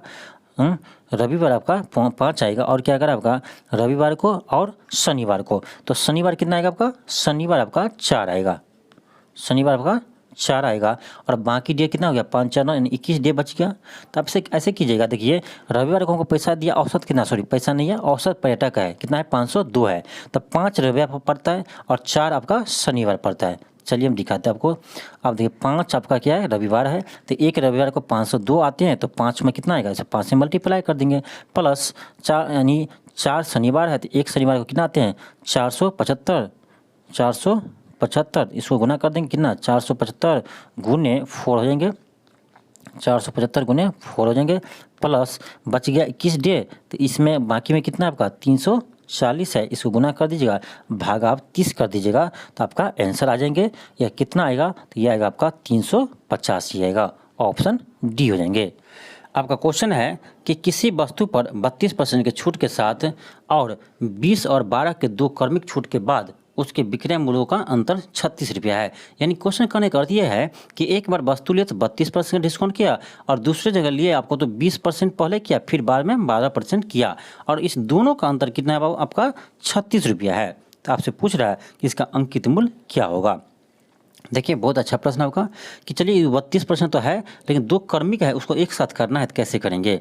एक फार्मूला तो आपका याद रखिएगा, a + b + ab/100, याद रखिएगा इसे। इसी का हम यूज करेंगे। देखिए कितना किया आपका? 20% किया पहले डिस्काउंट, फिर आपका 12% किया, यहाँ माइनस हो जाएगा आपका 20 गुने 12/100। तो ये हो गया आपका 32 माइनस 20 पंचे 100 हो गया, 1 से 20 पंचे 100 हो गया, 5 है आपका 12/5। तो 32 माइनस 12/5 हो गया। तो आप इसे कीजिएगा, इसको ऐसे ही रहने दीजिए, इसको ऐसे ही रहने दीजिए। क्या रहने दीजिए? तो 32 माइनस 12/5, ठीक है। 12/5 बने, 12/5 कितना जगह? 5 दूनी 10, 5 चौक 20, यानी 2.4 हो जाएंगे। तो हम कह सकते हैं आपका कि इसका डिस्काउंट कितना आ गया? ये आ गया आपका 32 माइनस 2.4, 32 माइनस 2.4 आ गया। और पहले कितना डिस्काउंट था? 32 था। इस दोनों का डिफरेंस कितना है? तो 36 है। तो आप कीजिए 32 माइनस 24, ये माइनस माइनस प्लस हो जाएगा 2.4, 32 कट जाएगा, यानी आपका अंतर कितना का रहेगा? तो ये रहेगा आपका सिर्फ 2.4% का, 2.4% का अंतर है। वह दिया हमको कितना? 36 दिया है। तो यहाँ से आप 100% तो निकाल ही सकते हैं। 36/2.4 हो जाएंगे, गुने आपका 100 हो जाएंगे। देखिए इस पॉइंट को रहेंगे तो एक और जीरो इधर जाएगा, 12 या 36, 12 दूनी 24, 2 से काटिए, यहाँ 5 आएगा, यानी 5 या 1500। ऑप्शन नंबर आपका बी आ जाएंगे। क्या आ जाएंगे? आपका ऑप्शन नंबर बी आ जाएंगे। यानी इसका क्रय मूल्य कितना है? तो 1500 है। ऑप्शन सी हो जाएंगे, बी आ जाएंगे। नेक्स्ट आपका है क्वेश्चन नंबर 13। क्वेश्चन नंबर 13 है कि इस आकृति में ईडी व्यास एसी के समांतर है। ईडी जो है वो व्यास एसी के क्या है? समांतर है। और कह रहा है कि CBE, ध्यान दीजिए CBE यानी इस एंगल का मान दिया है, कितना दिया है? तो ये दिया आपका 65 डिग्री। और क्वेश्चन पूछ रहा है क्या? DEC का एंगल क्या होगा? DEC, यानी ये एंगल आपका कितना होगा, ये एंगल कितना होगा। तो इससे आप क्या कीजिए, एक चीज़ ध्यान दीजिए, इसको ऐसे बनाना है आपको कि इसको हम क्या करेंगे, मिला देंगे, इसको भी क्या करेंगे, मिला देंगे। ये एंगल हमको पता है कितना है, 65 है। ये हम जानते हैं कि ये इसका दुगुना होता है, ये कितना हो जाएगा, 65 दूना 130 हो जाएगा। ये इसको मानते हैं हम क्या, अल्फ़ा मांगेंगे, तो ये समांतर, तो ये भी क्या होगा आपका अल्फ़ा ही होगा, ये भी अल्फ़ा होगा। तो यानी आपका हो जाएगा 130 प्लस अल्फ़ा बराबर 180, हो जाएगा आपका 2 अल्फ़ा बराबर 50, यहाँ से अल्फ़ा बराबर आएगा 25 डिग्री। जो आंसर हमसे पूछ रहा था, ये इसका आंसर आ जाएगा क्या, 25 डिग्री। ऑप्शन नंबर डी आ जाएंगे। क्या आ जाएंगे आपका, ऑप्शन नंबर डी आ जाएंगे। नेक्स्ट आपका है क्वेश्चन नंबर 14। क्वेश्चन है कि 16,000 पर 3 वर्ष के लिए 5% की वार्षिक दर से ब्याज की गणना वार्षिक रूप से होने पर चक्रवृद्धि ब्याज और साधारण ब्याज के बीच का अंतर क्या होगा। तो एक फार्मूला है, इसे आप याद रखिएगा कि D बराबर P इंटू आर बाय 100 का square into 300 plus R by R। क्या करना है आपको, जो R है यानी रेट है आपका, इसकी जगह 5 रखना है, और आपका जो R है इसको जगह 5 रखना है, P की जगह कितना रखना है, 16,000 रखना है। आपका ये वैल्यू, आपका डिफरेंस आपका आ जाएंगे। तो ये कितना आएंगे, आप कैलकुलेशन कीजिएगा इसे, तो ये आएगा आपका, ये आ जाएगा आपका ऑप्शन नंबर बी आ जाएंगे 122। नेक्स्ट आपका है क्वेश्चन नंबर 15। क्वेश्चन है कि एक पाइप किसी हौज को 12 घंटे में भर सकता है और अन्य पाइप इसे 18 घंटे में खाली कर सकता है। यदि दोनों एक साथ खोल दिया जाए तो हौज पूरा करने में कितना समय लगेगा। तो देखिए 12 घंटे में क्या करता है, ये आपका भर देता है, और आपका 18 घंटे में क्या करता है, ये आपका खाली कर देता है। तो दोनों का आप क्या कीजिए, 12-18 का आप एलसीएम लीजिए पहले, 12-18 कीजिएगा तो ये आएगा आपका 36। 12-12 36 और 18 36। कौन खाली करता है, तो ये खाली करता है, इसको माइनस में हम लेंगे। तो इफिशियंसी आ गया आपका 3 - 2 कीजिएगा तो 1 आ जाएगा, यानी 36/1। ये कितना समय में भर जाएंगे, तो 36 घंटा में आपका भर जाएंगे। ऑप्शन नंबर आपका बी हो जाएगा। नेक्स्ट आपका है क्वेश्चन नंबर क्वेश्चन नंबर 16 है। क्वेश्चन है कि 240 मीटर लंबी रेलगाड़ी एक खंबे को 24 सेकंड में पार करती है, तो 650 मीटर लंबे प्लेटफॉर्म को कितने समय में पार करेगी। तो चलिए हम पहले क्या करते हैं, यहाँ से स्पीड निकाल लेते हैं। तो हमको समय, दूरी भी पता है हमको, आपका समय भी पता है। तो 4 बराबर क्या होता है, दूरी बटे समय। तो 240/24 कीजिए, ये हो जाएगा आपका 10। क्या आ जाएगा, आपका स्पीड आ गया 10 मीटर पर सेकेंड। क्या आ गया स्पीड, ट्रेन क्या आ गया आपका 10 मीटर पर सेकेंड आ गया। तो 650 मीटर लंबे प्लेटफॉर्म को पार करना है, और जबकि 240 मीटर रेलवे के भी लंबा है। दोनों की ऐड कीजिए, 650 प्लस 240, यह जाएगा आपका 5 - 9, 6 - 2 = 8 9। कितना आ जाएगा आपका, 6 - 2 8 आ जाएगा, यानी 890। टोटल आपका दूरी हो जाएगा 890, और इसका स्पीड कितना है 10 मीटर पर सेकेंड। 10 कर जाएगा आपका, कितना हो जाएगा 89 सेकेंड। 89 सेकेंड। ऑप्शन नंबर आपका हो जाएंगे ए, ऑप्शन नंबर ए हो जाएंगे। नेक्स्ट क्वेश्चन आपका है कि 6 वर्ष पूर्व कुणाल और रोहित के आयु का अनुपात 6:5 था। 4 वर्ष बाद उसका अनुपात 11:10 हो गया होगा, तो रोहित के वर्तमान आयु कितनी है। देखिए बहुत अच्छा प्रश्न है आपका, कि देखिए 6 वर्ष पूर्व आपका अनुपात कितना था, 6:5 था। तो आपका 6 वर्ष पूर्व, ठीक है। तो मान लीजिए यहाँ वर्तमान है, तो 6 वर्ष पूर्व आपका है कितना है, 6:5। आपका 4 वर्ष बाद कितना हो जाता है आपका, 11:10 हो जाते हैं। तो आप देख सकते हैं कितना का अंतर है। तो 6 और 11 में कितना का अंतर है, 5 का अंतर है। इधर भी कितना का अंतर है, 5 का अंतर है, यानी 5 हो गया आपका। इधर एज में कितना है अंतर, 10 है। तो 5 हो गया 10, 1 हो गया आपका 2। तो कह रहा रोहित का एज, तो 5 दूनी 10, यानी आपका 6 वर्ष पहले 10 वर्ष है, तो 6 वर्ष बाद क्या होगा, तो 10 - 6 16 वर्ष हो जाएगा। ऑप्शन नंबर आपका ए हो जाएंगे। नेक्स्ट आपका है क्वेश्चन नंबर 18 है। क्वेश्चन है कि यदि कोई स्टॉल 200 रुपये में पिज़्ज़ा बेचता है, उसे 20% का नुकसान होता है। ध्यान दीजिएगा कि 20% नुकसान, यानी 80% का दाम कितना है आपका, 200 है, तो यानी 1% निकालिए, तो 200/80 आप 100% निकालिएगा, तो आपका क्रय मूल्य आ जाएगा 200/80 गुने 100 कर दीजिए, क्या जाएगा आपका 20 पंचे 100, 20 चौक 80, 4 पंचे 20 यानी 5 25।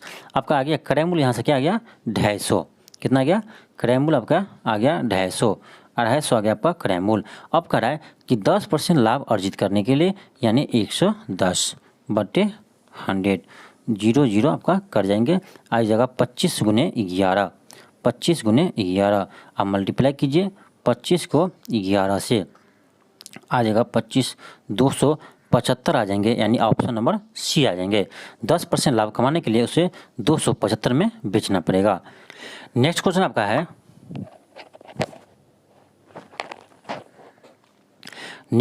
है, क्वेश्चन नंबर 19। क्वेश्चन है कि चीनी और पानी के घोल 12 लीटर घोल में 4% क्या है आपका चीनी है, यानी 12 में आपका 4% क्या है चीनी है। चलिए ठीक है, चीनी है। घोल को गर्म करने द्वारा वाष्प द्वारा 2 लीटर पानी उड़ जाते हैं, तो इस घोल में कितने प्रतिशत चीनी है। तो चीनी जो होगा आपका पहले वही होगा, लेकिन पानी आपका 2 लीटर क्या हो गया उड़ गया। तो पहले इतना चीनी था 4%, तो अभी भी इतना ही होगा, और लेकिन वो टोटल घोल कितना आपका, तो 12 में से 2 चला गया यानी 10 लीटर, गुने आप 100 कर दीजिए। अब गुने 100 कर दीजिए तो आपका 100 क्या हो गया कट गया, तो ये होगा 12 चौक 48/10 यानी 4.8% हो जाएगा। आपका ऑप्शन नंबर सी हो जाएंगे। नेक्स्ट आपका है क्वेश्चन नंबर 20। क्वेश्चन कह रहा है कि 4 अंकों की सबसे बड़ी संख्या, तो क्या हो जाएगा 9999। ये हो गया 4 अंकों की सबसे बड़ी संख्या, और 3 अंकों की सबसे छोटी संख्या, 3 अंकों की सबसे छोटी संख्या यानी 100 हो गया आपका। कह रहा है दोनों का अंतर क्या होगा, माइनस कर दीजिए, 9 हो जाएगा आपका, 9 हो जाएगा, 8 हो जाएगा, 9 हो जाएगा, 9899, 9899, 9899 ऑप्शन ए हो जाएंगे। नेक्स्ट आपका है 21। 21 देखिए आपका ये लेंदी क्वेश्चन आपका है कि यहाँ पर ये सोल्व नहीं हो पाएगा, इसे आप इसका PDF में उसका सोल्यूशन देख लीजिएगा, क्योंकि यहाँ संभव नहीं है इसको सोल्व करना। नेक्स्ट आपका है क्वेश्चन आपका 22। क्वेश्चन है कि सभी फूल किताबें हैं, सभी फूल किताबें हैं। तो ये फूल आपका है, ये मान लीजिए एक किताब है, सभी फूल किताबें हैं, सभी किताबें कालीन हैं, तो ये आपका क्या है कालीन है। और कर आपका कि कुछ कालीन, यानी एक कालीन है, कुछ कालीन के आपका चाबियाँ हैं, तो कुछ कालीन मान लीजिए चाबियाँ हैं, ठीक, कुछ कालीन चाबियाँ हैं, और सभी चाबियाँ ताले हैं, सभी चाबियाँ क्या आपका ताले हैं, सभी चाबियाँ क्या आपका ताले हैं, उसको टी से लिख देते हैं। अब चलिए निष्कर्ष देखते हैं। कुछ चाबियाँ किताबें हैं, कुछ चाबियाँ किताबें गलत आपका। सेकेंड है कि कुछ चाबियाँ फूले हैं, कुछ चाबियाँ आपका फूल है, तो ये भी आपका गलत है। C3 है कि कुछ ताले कालीन है, कुछ ताले कालीन है, 3 आपका सही है। तो केवल आपका निष्कर्ष 3 निकलता है, क्या निकलता है केवल निष्कर्ष आपका 3 निकलता है, ऑप्शन नंबर सी हो जाएंगे। नेक्स्ट आपका है क्वेश्चन नंबर 23। क्वेश्चन आपका है 23। क्वेश्चन देखिए ई के बाद क्या है आपका, यहाँ पर देखिए ई का आगे क्या है एन है, ऐसे कीजिए आपका ऐसा है कि EMPTY है, इसके बाद क्या है आपका एन है आपका, क्या है एन है, फिर F है, O है, Z है, U है, ऐसे किया। देखिए M के बाद क्या होगा N 1+, E के बाद क्या होगा आपका 1+, F आप O के बाद P होता है, इधर 1+ कर दिया है। इसी तरह से यहाँ पर किया आपका कि Y के बाद Z 1- किया है, और T के बाद U। इसी तरह से आपका नीचे वाला में कीजिएगा तो आपको आ जाएगा, तो इसका आ जाएगा आपका ऑप्शन नंबर ए आ जाएंगे। सेम आप कीजिएगा तो ऑप्शन ए आ जाएंगे। नेक्स्ट क्वेश्चन आपका है कि पास हुए छात्रों में अजय शीर्ष से 16वें स्थान पर है और नीचे से 29वें स्थान पर है। तो देखिए 16 स्थान पर है, नीचे से 29वें स्थान पर। टोटल स्टूडेंट कितना होगा 9 6 15 हो गया, हासिल 1 2 1 3 4 45, यानी टोटल हो गया आपका 44 स्टूडेंट। एक माइनस करेंगे तो 44 स्टूडेंट आपका टोटल हो गया, जिसमें से आपका कह रहा 6 लड़का ने परीक्षा में भाग नहीं लिया, इसमें 6 ऐड कीजिए, और कह रहा 5 असफल हो गए, 5 को भी ऐड कीजिए, तो हो गया आपका 44 6 50 50 5 55। तो कुल स्टूडेंट कितना था, तो आपका था 55, ऑप्शन नंबर डी हो जाएंगे। नेक्स्ट आपका है क्वेश्चन नंबर 25। देखिए यहाँ पर है कि कुंची पेंट, तो पेंट करते हैं आपका कुंची से, तो बेलचा, तो बेलचा क्या हो जाएगा आपका, बेलचा हो जाएगा आपका कोयला, कोयला उठाते हैं बेलचा से, ऑप्शन सी हो जाएंगे।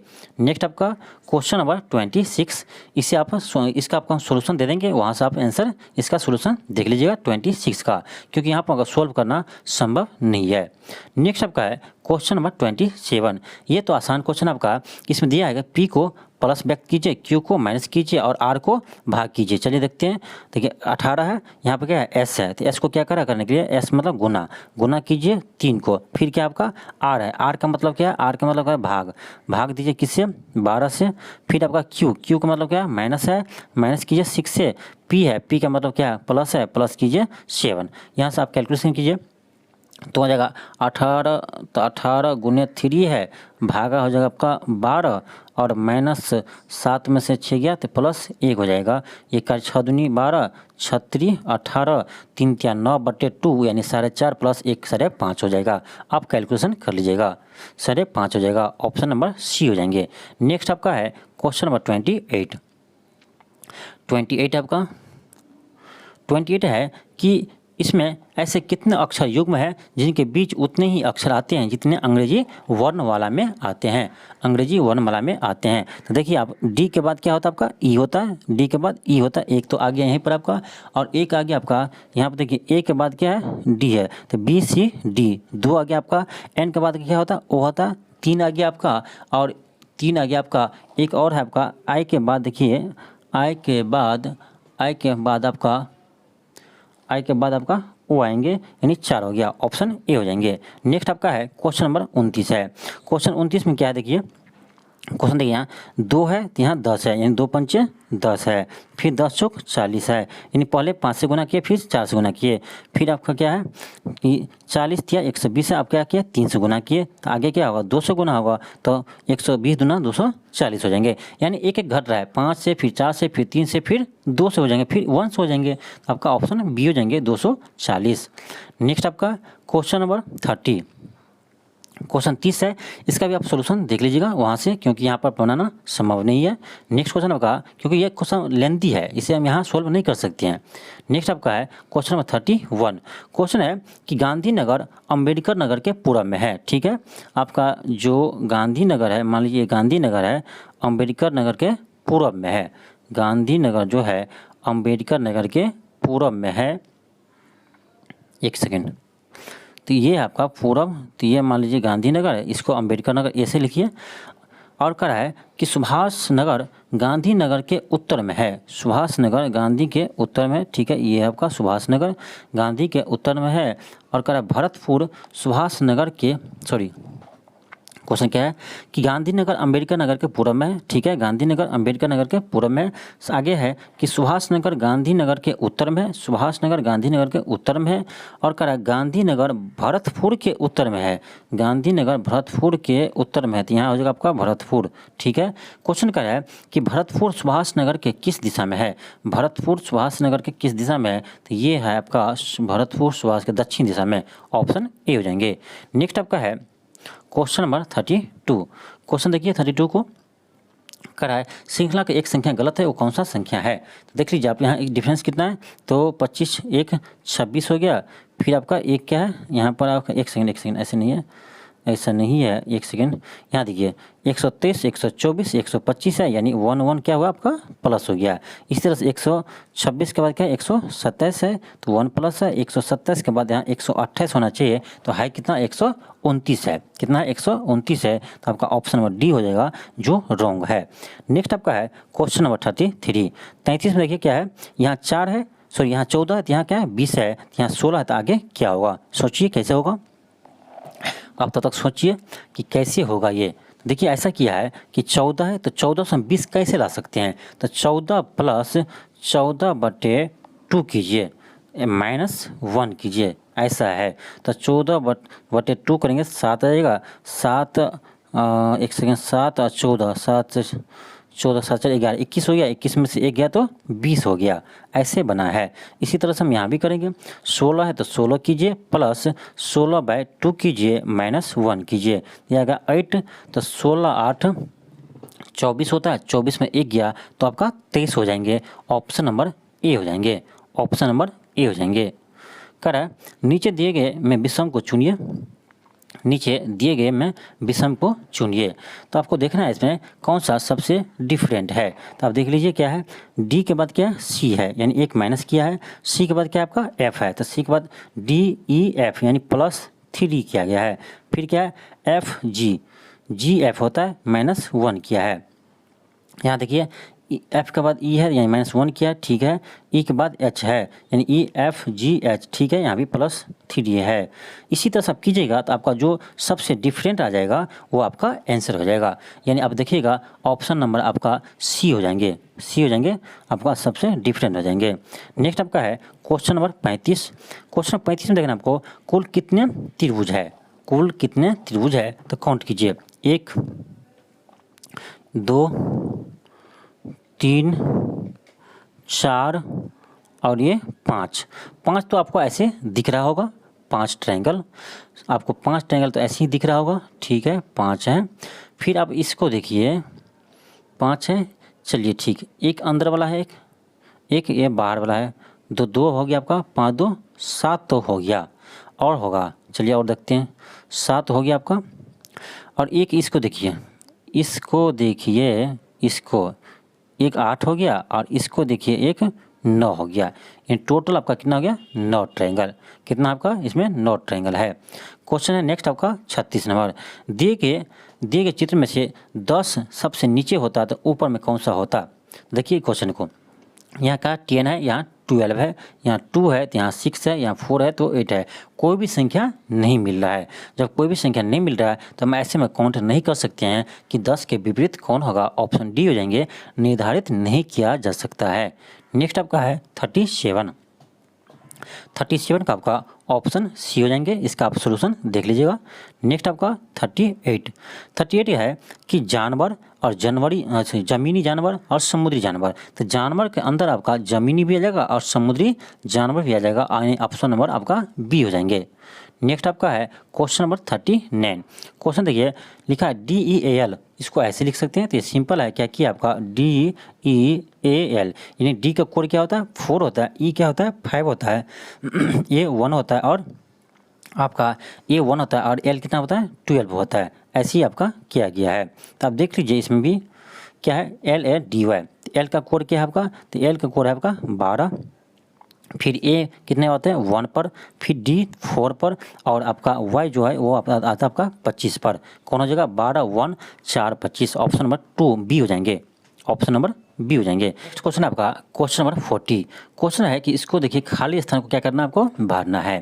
तो देखिए आप ऐसा किया आपका कि इसको ऐसे बांट दीजिए, एस, फिर हो जाएगा आपको एस। देखिए ऐसा किया है कि पी है, इसके बाद है आपका आर है, फिर क्यू एस है, इसी को रिपीट किया गया है। देखिए फिर यहाँ आपका पी है, तो पी के बाद यहाँ क्या होना चाहिए, आर होना चाहिए, तो पी के बाद यहाँ आर होता, यहाँ भी आर होगा, पी आर क्यू एस, तो यहाँ क्यू हो जाएंगे। फिर आएगा पी आर क्यू एस, यानी ऑप्शन नंबर का बी हो जाएगा, आर आर क्यू एस, क्या बढ़ाएंगे R R Q S. Next आपका है क्वेश्चन नंबर 41। क्वेश्चन है कि प्रश्नों में प्रतीकों, अक्षर और संख्या दिया गया है। क्वेश्चन क्या करा कि ऐसे कितने प्रतीक है जिनके ठीक पहले एक संख्या और ठीक बाद एक अक्षर आता है। यानी कैसे कितने प्रतीक है जिसके पहले क्या आना चाहिए, संख्या आना चाहिए, और बाद में क्या आना चाहिए, अक्षर आना चाहिए। तो देख लीजिए कितना है। अब चलिए पर सिंबल लिखते हैं। सिंबल आपका यहाँ है, तो यहाँ तो होगा नहीं आपका। फिर आपका यहाँ है, तो इससे पहले आपका तो नहीं है अंक देखना आपको कहाँ है, तो यहाँ देखिए यहाँ पर है, तो यह है, यानी इससे पहले 3 है, बाद में हुआ है, एक तो मिल गया ऐसे। और है आपका यहाँ देखिए बीटा है, यहाँ भी एक मिल गया, यानी टोटल 2 है, ऑप्शन बी हो जाएंगे। नेक्स्ट आपका 42 है कि दिए गए में से कौन सा विषम है। तो ये आपका तारीफ करना, शाबाशी देना, प्रशंसा करना एक होता है, ऑप्शन बी हो जाएंगे आपका। नेक्स्ट आपका 43 है कि सुबह आकाश सूर्य की ओर चलना शुरू करता है। तो सुबह की ओर सूर्य किधर आता है, पूरब की ओर चल रही है, ठीक है, पूरब की ओर चलना शुरू करता है। कुछ देर बाद चलने के बाद उसने बाईं ओर मुड़ा, यानी बाईं ओर मुड़ा, ठीक है। फिर एक दाएं ओर मुड़ा, ठीक है, दाएं ओर मुड़ा, और फिर से वह बाएं मुड़ा, यानी बाएं मुड़ा। तो आपका आकाश किस दिशा में चल रहा है, तो ये आपका उत्तर दिशा में जा रहा है, ऑप्शन ए हो जाएंगे। नेक्स्ट आपका क्वेश्चन नंबर 44 में कह रहा है कि प्लस का अर्थ गुना है, गुना का अर्थ प्लस है, और माइनस का अर्थ भागा है, भागा का अर्थ माइनस है।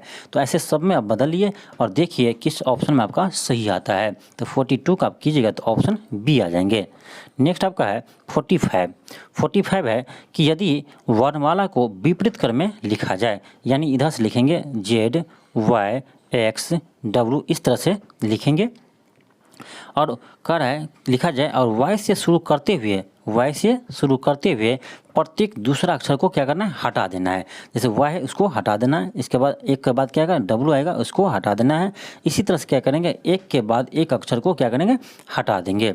तो कह रहा है कि कौन से अक्षर वर्णमाला के बीच में होगा, कौन सा अक्षर वर्णमाला के बीच में होगा। जैसे है कि आप लिखिएगा कि A B, ऐसे लिख लीजिएगा। एक सेकेंड आपको हिंट्स दे देते हैं। ए लिख लीजिएगा, B C D E F, ऐसे कहाँ तक लिखिएगा, जेड तक लिख लीजिएगा, ठीक है। अब क्या करना है, वाई को क्या करना है, छांटना है। इसके बाद आपका डब्लू को क्या करना है, छांट देंगे। इसी तरह एक के बाद एक को क्या कीजिएगा, हटाते रहिएगा। और इसमें देखिएगा बीच में कौन सा अक्षर आता है, तो बीच में आ जाएगा आपको एन आ जाएगा, ऑप्शन नंबर बी हो जाएंगे। नेक्स्ट आपका 46 आपका क्वेश्चन देखिए। 46 में क्या है, यहाँ दिया है ABCD, फिर है HGFE। तो यहाँ क्या होगा, तो देखिए ऐसा किया है आपका कि देखिए कि ए के बाद एच कितने के बाद आता है, तो देखिए BCDEFGH यानी 7 के बाद आता है।